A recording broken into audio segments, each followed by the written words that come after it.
Good morning. Welcome to Live Coffee with Deon. Let's take a sip of coffee together. All right, you ready? On three. 1,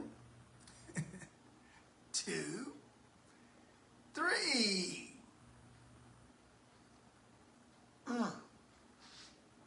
Boy, as the fall weather comes in, the season starts to change.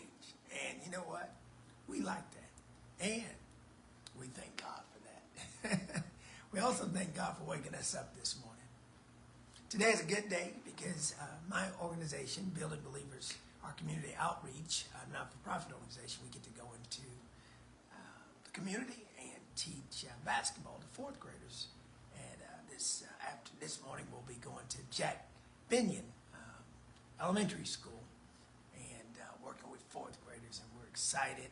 They're always excited to see us, and so we're always on the battlefield. And they say, well, you can't talk about Jesus, but that's all right. All I care about is that they see the Jesus in us when we smile, when we speak, and when we laugh with them, and we encourage them. And so there's a lot of different ways that we can allow the love of Jesus to flow through our day-to-day lives. And Washington and politicians can't keep us from loving each other. And I think that's what we must do in our neighborhoods, in our homes, in our communities, in our schools.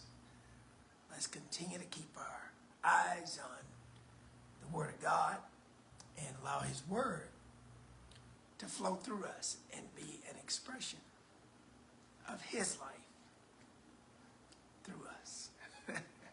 Man, this morning I just wanted to briefly start the conversation off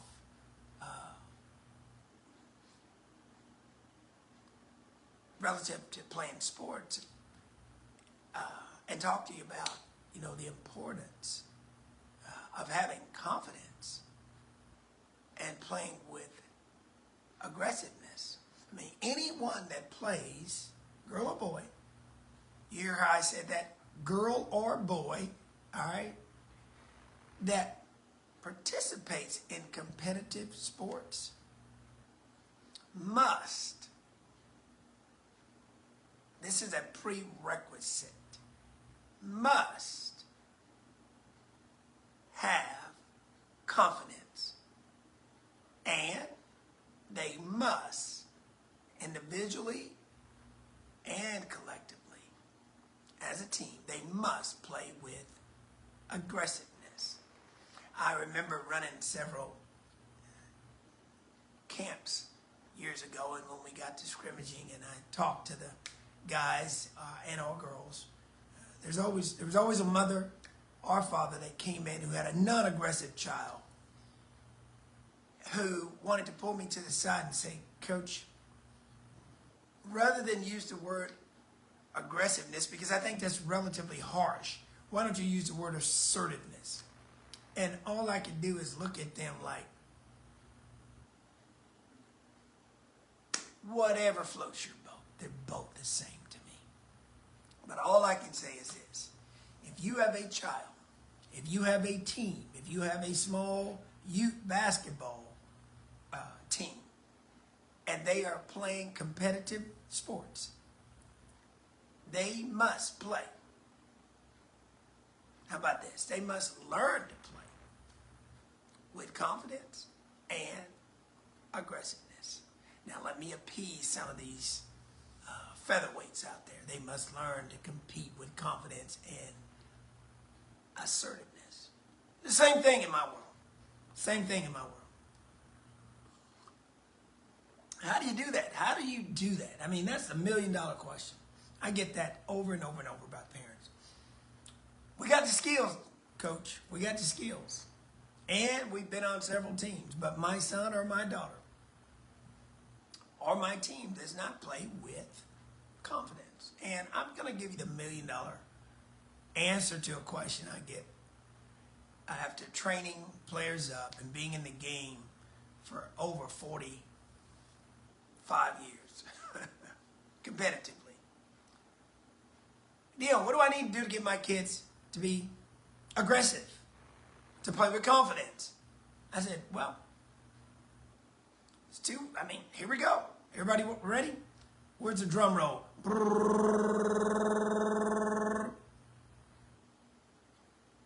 For your child, for your team to play with aggressiveness or assertiveness, number one, they gotta want to. It starts right there. They gotta want to. You know how? Can you imagine a child in the summer? You take them to the water park, and they're not accustomed to swimming, and their imagination for swimming, it's just kind of been tainted, meaning they think that the water is really warm, but the water is really cold. And they would like to just touch the bottom of the surface when they get in, but you're asking them to jump, and when they jump, they know they're not going to touch the bottom immediately. They know how to swim, but they're a little uncertain, unsure of themselves, so they are hesitant and they resist. And so there you go and say, hey, I know you can do this, so I'm going to push you in. Well, and then they push back, and you try to push it in, and then the minute you push them in, they realize, oh my gosh, it's not so bad. And they had to flap their wings, they had to kick their feet, and then they went down, and then they went up, and then they went down, and then they realized, you know what? That started their engine. They're dog pedaling now. They're floating. Next thing you know, they're swimming, and they're no longer afraid. Well, I'll tell you this. It starts with wanting to get in the water. It starts with wanting to be a basketball player. It starts with wanting to get in the game. And next, I'll say this. I don't care how many games your child plays or your team plays. This is what I've learned over 30, we're going into 34 years, okay? This is what I've learned over 34 years and being a player. It starts with them wanting to, okay? You're not going to make a non-barking dog bark unless they want to. You're not going to make a child jump in the water when they are fearful. And why are people fearful? Why are they hesitant? Because they're unsure of what might happen. And so the word confidence, it means two things. Now get this. This is $1 million. I mean, I tell you what, for those of you who want this answer, if you want to, write a check out so that we can continue to go throughout the world and spread the gospel of and the love of Jesus through sports, through our not-for-profit organization, Building Believers. Go to buildingbelievers.org and just donate. All right? It's $1 million question that I'm about to answer. And all I would ask you to do is just donate $10 to Building Believers, and we'll keep carrying this message. The word confidence means two things. To know. To know. So if you're going to be involved in competitive sports, if you're going to coach players up in competitive sports, number one, you got to get a group of players, girls and our boys, and let them know, hey, listen, is this what you want to do? And that answer needs to be yes, but they have to be willing. They have to be willing to go further than they've gone before. Because if they do, they're going to see more than what they've ever seen. But I'm here to tell you, it's going to be okay. There's a gospel song, a Christian song that came on this morning, and the chorus kept saying, and it's going to be okay, and it's going to be okay, it's going to be okay. So they got to want to, and the next one is they got to have confidence. Confidence means two words: to know, to know, to know. If the person that you're attempting to push into the water knew that they would be able to swim when they hit the water and it would be okay, they jump. But they don't know that. All right? They don't know that. So there's a process within itself. It's a physical process. It's an emotional process.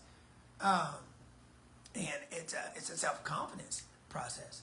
And again, you don't drive your car as fast on ice or during the rain because you don't know what the roads are going to be like. So you back off the gas pedal, right? Well, it's the same thing with sports. You can sit in the stands on the sideline. You can stump your feet. You can wish. You can yell. You can curse. You can go and I like this one. I love watching coaches coach. You can sit there and be getting beat by 30. And all you can do is look over at your assistant coaches and talk. And really, in some cases, some coaches are like, look at that. Did you see that? Did you see that? Did you see that? And I'm like, rather than going there, you gotta encourage your players. Stand up and build them up during the course of doubt, fear, uncertainty. Because that's where they are. And they're children. Even as they get older, I don't care how old players get. I don't care if they're in the NBA or WNBA or college. They're still children. Yeah, they're children with adult bodies that still need leadership, effective leadership. And so I'm saying, if you are a player or you're coaching an individual or a group, they've got to want to play competitively. They've got to play with confidence, and the two words is want to. And then when they start playing, they've got to play aggressively. Yeah, they've got to play aggressively. And I'll tell you, the secret again that I'm unfolding this morning is this. Confidence means two words: to know.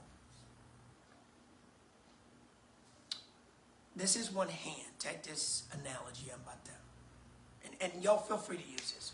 All right, this is my, I don't know what it looks like on there, but it is my left hand. It may look like it's my right to you. And this is my right hand.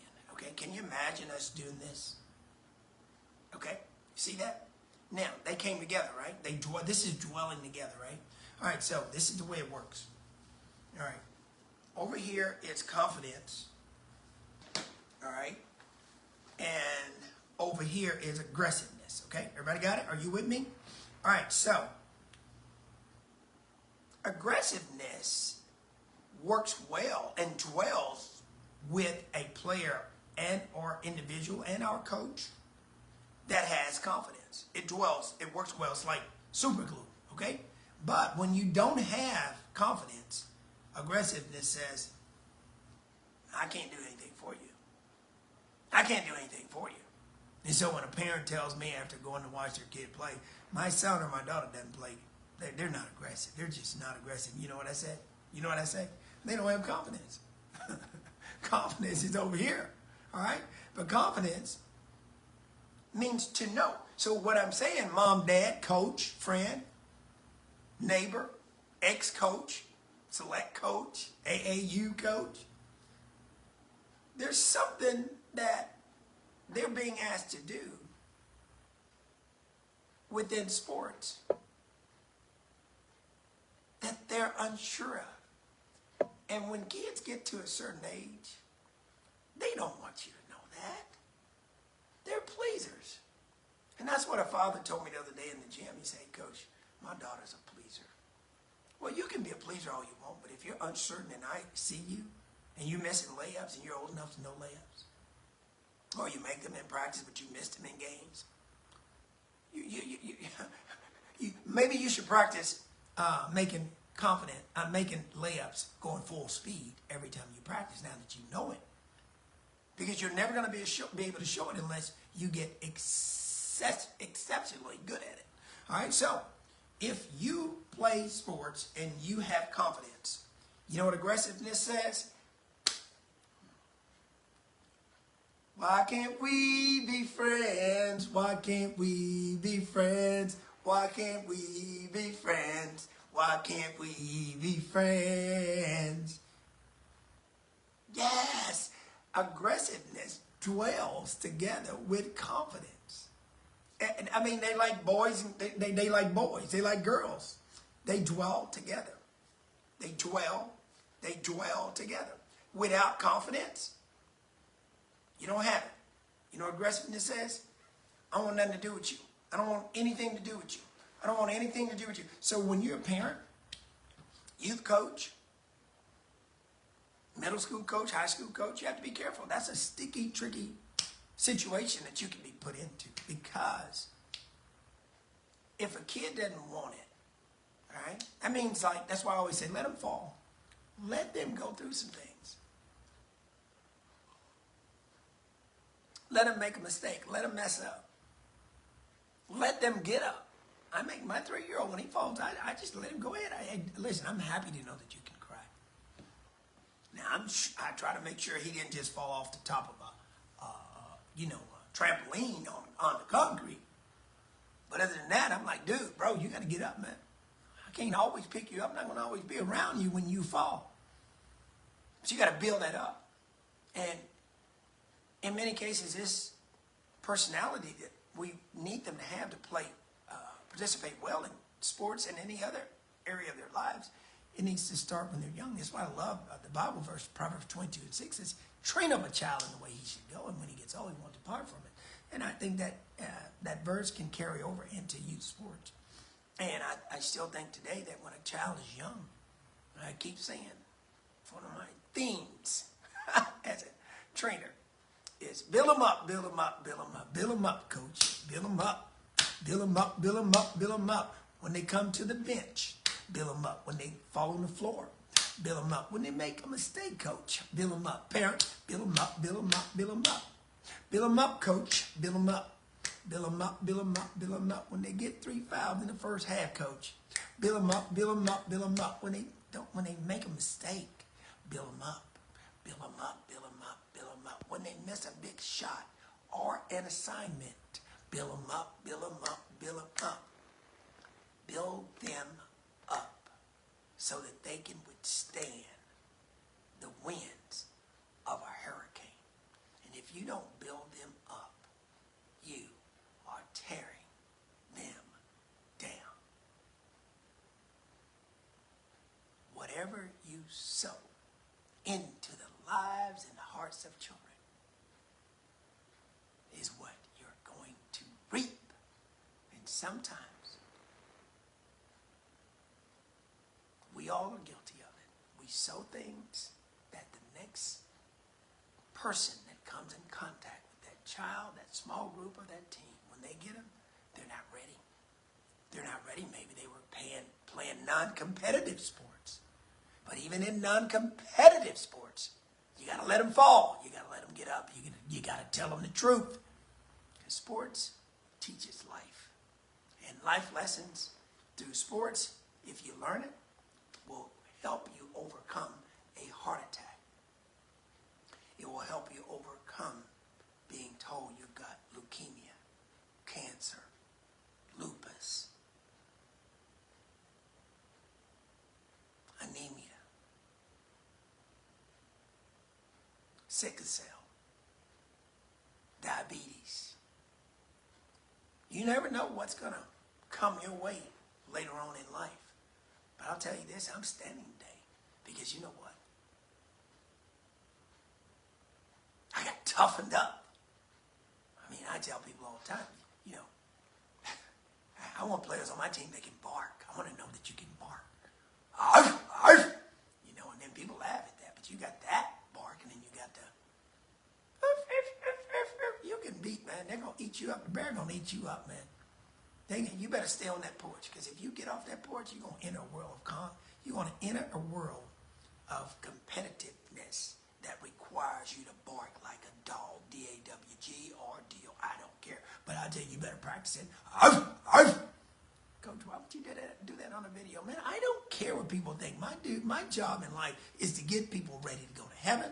My job is to get people ready to play sports and to be able to be self-confident, be assertive, be, you know, and have get out there and work hard for what they want. And so what do? I affirm them. But I believe in teaching people the way in which they should go. That's what this Bible does. It teaches us the way we should go, especially for those who really mean that they want to live the Christ-centered life. Now, I'm not going through my life talking about what it's like to be a Republican or independent or a Democrat. You're not going to get me focusing on that all my life. I'm not doing that. I'm trying to get this word in me so I can be like Christ. I bet you Christ wouldn't be out here tripping on all this stuff. this word says Jesus is the way, the truth, and the life. And that's what I want for me, and that's what I want for you. And if I've been called to go out and make disciples of men and women, boys and girls, that's what I'm going to do. And you know what? I'll leave the rest to the Lord. Sports is a beautiful thing. It is a beautiful thing. That's why I love my coaching friends. I love y'all. I love what you do. It's hard. It's hard to coach a player that doesn't have confidence. It's hard to coach a player that is not aggressive. And in many cases, coaches, you know this, they're like that individual that you flew to Hawaii, all right, to get in this ocean of water that's crystal clear. And now you're sitting there saying, I came all this way and paid all that money. I'm pushing you in this water. And they don't want to go. And they're resisting. You can't coach that. You cannot coach non-aggressive players. Listen to me. Because they don't want it. And those are three components. I'm telling you right now. Listen to me. I'm just telling you the truth. Quit wasting your time, especially when they get older. And they don't want it. Okay? They don't want it. Trying to put confidence into them and teach them to be aggressive. Listen to me. Your season will be over and you will be fired. You're already going to get backlash from the people in the stands. But it's not your fault. It started a long time ago. And that's why at Hoop on a Basketball and Building Believe, and I'm not even making a sales pitch.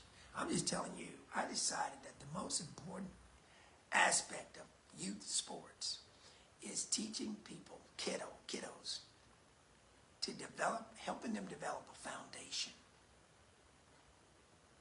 A foundation needed, necessary to build a framework, to build a house with rooms in it, with multi-levels, to play basketball for a long time, competitively, with assertiveness and aggressiveness.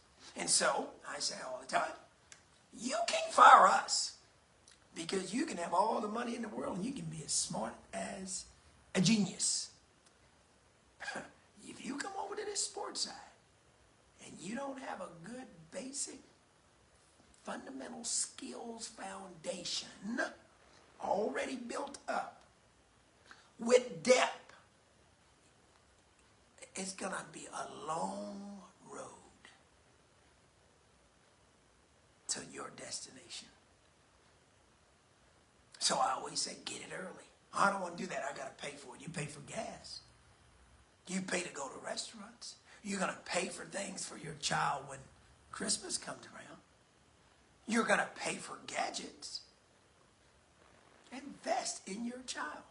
Or you're going to be sitting on the sidelines of a soccer field, baseball field, volleyball court, golf, track, rugby.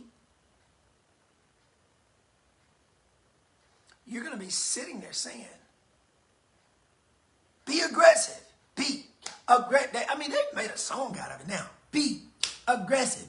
I mean, you got cheerleaders saying that now. I'm like, man, when I was in school, when I was at South Oak Cliff, like the Golden Bear, they taught you how to roar, but we learned that when we were Cubs. You got to learn how to roar when you Cubs. Each one teach one. You didn't. Cheerleaders never said be aggressive. Be aggressive. Man, ain't nobody talking. Man, I wish you would come to a sideline of a game and we're participating, you telling us to be aggressive. Excuse me? If we're playing a team that parents in the stands and the coaches are saying be aggressive, we're in the wrong gym. How would you like to be in a college course with a group of individuals who hadn't even taken basic math? You'd want to leave, wouldn't you? I would too. That's why I try to affirm young people, especially when they're young. Affirm them. Affirm them. Affirm them. Affirm them. What you put in is what will come out. Build them up. Build them up. Build them up, coach. Build them up, mom. Build them up, Dad. They're not all going to be like you. Some people have an inward form. They have a passive-aggressive nature. And some people have an aggressive nature. Now, some people, they have a passive nature. That means they're passive on the inside and they're passive on the outside. Listen to me. Listen to me. I know I may lose a friend or two on this one. I can't coach that up. I can't coach that up. I can't have both peas. I can't have both peas. And if on the inside you feel like you're aggressive as a player, but on the outside you got the A on the inside, and then you got the P on the outside, that won't work either. So the $1 million question, again, after we got the want to figured out, the confidence, and then the aggressiveness, because again, confidence and aggressiveness, they dwell together. You cannot have one without the other. And so come see us, because confidence means to know. If you're not aggressive, there is something missing on this side. And this one's not going to mess with you. You can want it all day long, and you can't buy it. That means that this player on this side, they got to get dirty. They got to fall. They got to be built up. They got to be given instruction. They got to be taught how to fall. Like, I love teaching players still today how to take a charge. I'm like, that floor is your friend if you know how to fall. I mean, if I wasn't right here in this garage, I would teach you how to take a charge. And I love taking a charge. I love that, what that floor feels like when I get down there. If it's one guy I would love to take a charge on, there are probably two of them now today. One would be Shaq. I'd love to take a charge on Shaq. Man, can I get an amen on that one? Boom! Shaq, let's go. Let's go. Let's go. I'd love to take a charge on Shaq. And the next one is Charles Barkley. I'd love to take a charge on that joker. And I'd get up, and I'm telling you, if somebody's going to be hurt, it ain't me. You say, why? Man, I'm a good, confident, aggressive player. Yes. And I'm not being brash. I'm just being confident. Confidence means to know. I know how to beat a guy or a person to a spot, get a wide base, get my knees bent, get my butt down like I'm about to sit on the potty, and then brace myself either here or here and get ready for the bump. It ain't nothing but a bump. I'm going to be okay. I know how to roll and get back up. I know how to, you see that? Boom. See, it's kind of like a dance. You gotta learn, see? And we have to teach that to young people. But we got so many young parents today that keeps thinking that they can get out there and put the cart before the horse. And so they can have a very aggressive player when they're young. But they don't have the skill sets.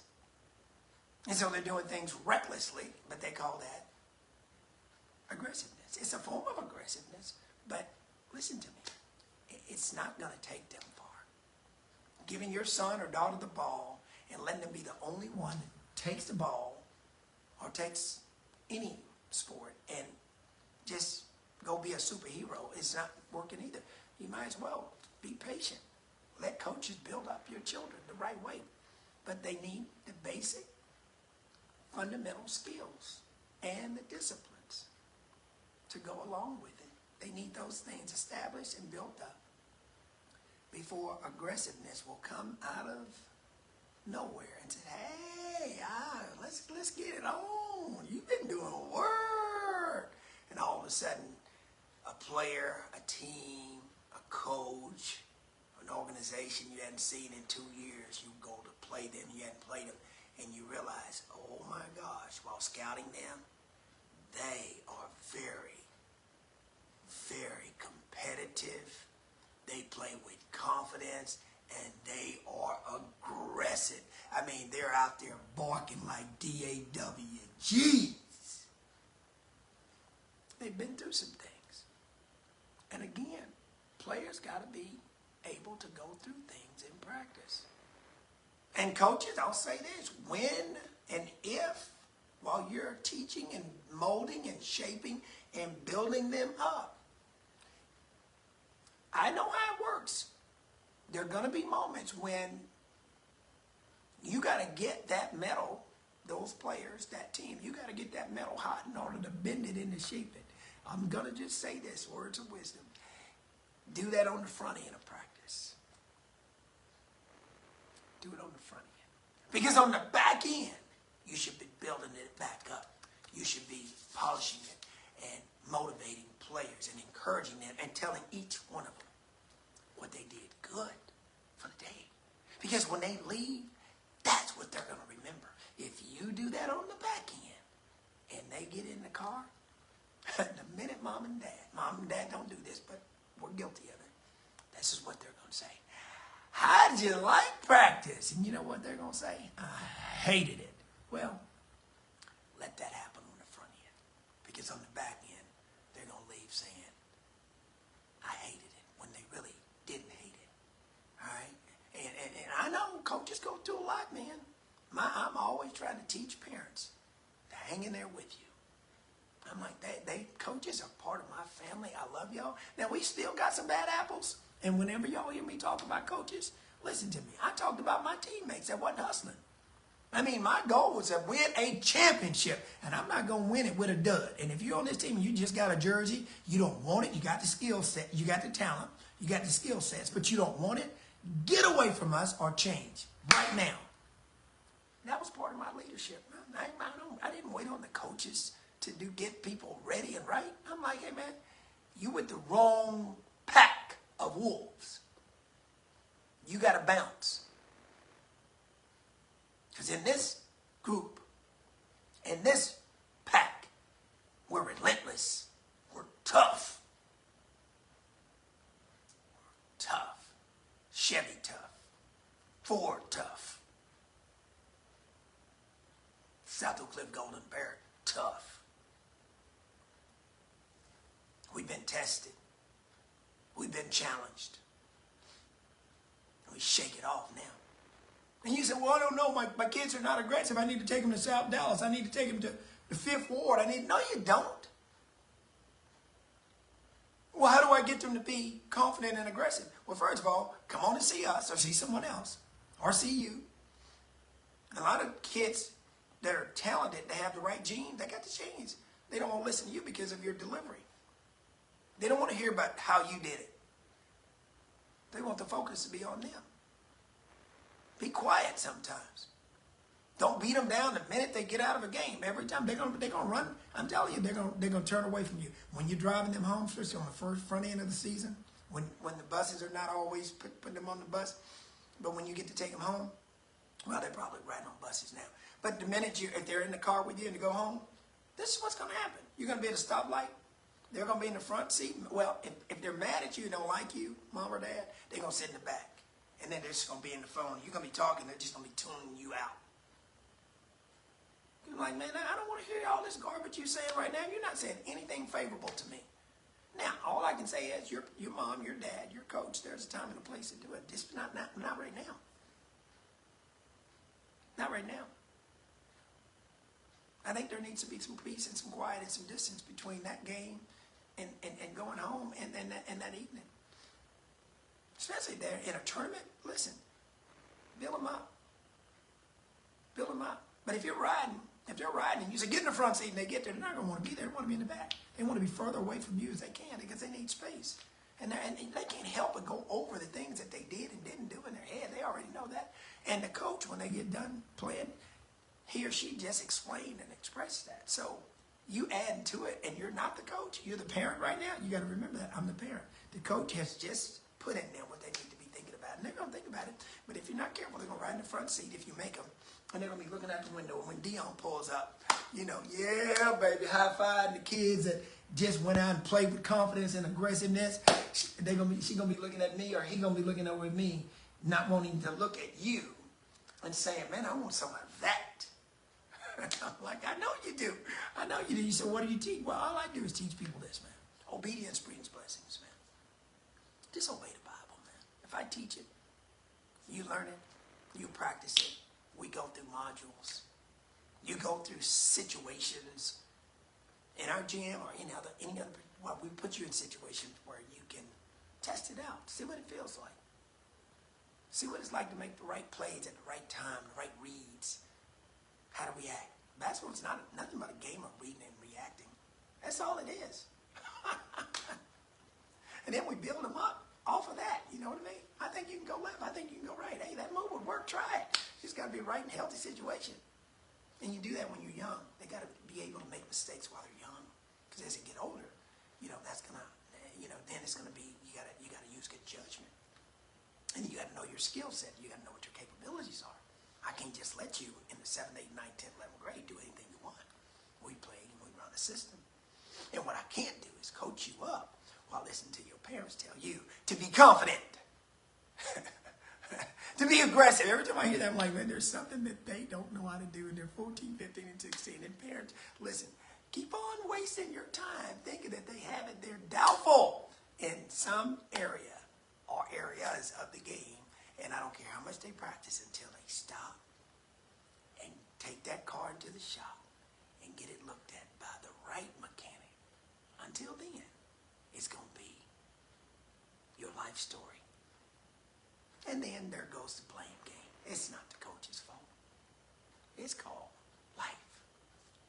You started out not wanting it. You never got the full skills built up with depth needed to make a 4-story house.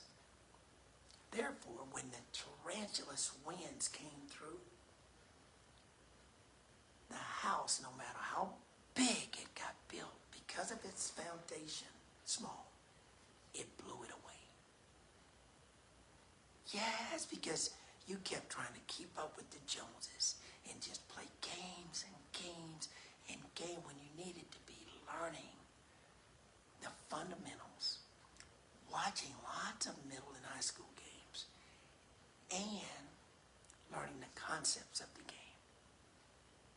Those are key ingredients to your child having a great, successful career in any sport. It teaches you life. But we have got to learn to stop putting the cart before the horse. And so we're going to forever have a job because, you know what? You can't build a house without a foundation.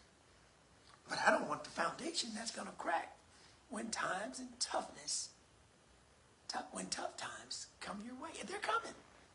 But if I've had you or we've had you long enough, I'm not worried about it. There's some girls and guys in college right now, I don't worry about them. And they have been through stuff. I'm not worried about them. They're going to be okay. Yeah, they're going to be. Adversity, let me tell you what I love about adversity. Adversity teaches us to drive. Yeah, teaches us to drive. They're going to be okay. I'm not worried, Mom. I'm not worried about that. Certified, they're good. Certified, they're good. Certified, they're good. But I tell you this, my heart goes out to my dear friends who are coaching college, high school, and middle school basketball, and even select. And some parents, they look at their child and they see they can shoot only, okay? He can't play no defense. No, they can play defense. They can't handle the ball. Listen, I'm telling you, your daughter or your son are going to get in a competitive game, and all they're going to do is take one dribble when nobody's around them and pick it up and throw it to someone else. And when people, they're going to take a couple of dribbles when nobody's guarding them, okay? In one game, it's false sense of readiness. And then when you get in a big game, they're going to take, and somebody's in their face, they're not going to want the ball, number one. And when the coach says, go get the ball, they're going to go get it. But they're going to do something crazy. That's going to force the coach to call a timeout, and they only got 5.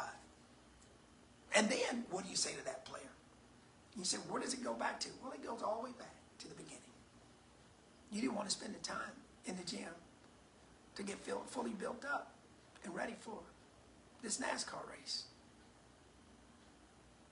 You didn't want it bad enough. And then these really wonderful coaches that come into your communities, they lose because this here was established many, many, many years ago. So I always tell young players, get your basic fundamental skill sets built up to higher degree than normal, and learn the concepts of the game. Watch the game. Sit down and watch the game. When you play, watch your film. Go over it. Let someone go over your film with you. Study film session with you individually.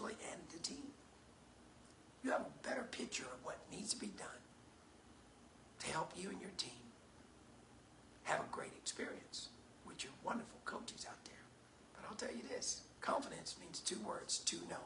And without confidence, aggressiveness will never dwell with you. You can try to force aggression. Be aggressive. No, not deserving. So this is a false sense of confidence if aggressiveness is not part of your play.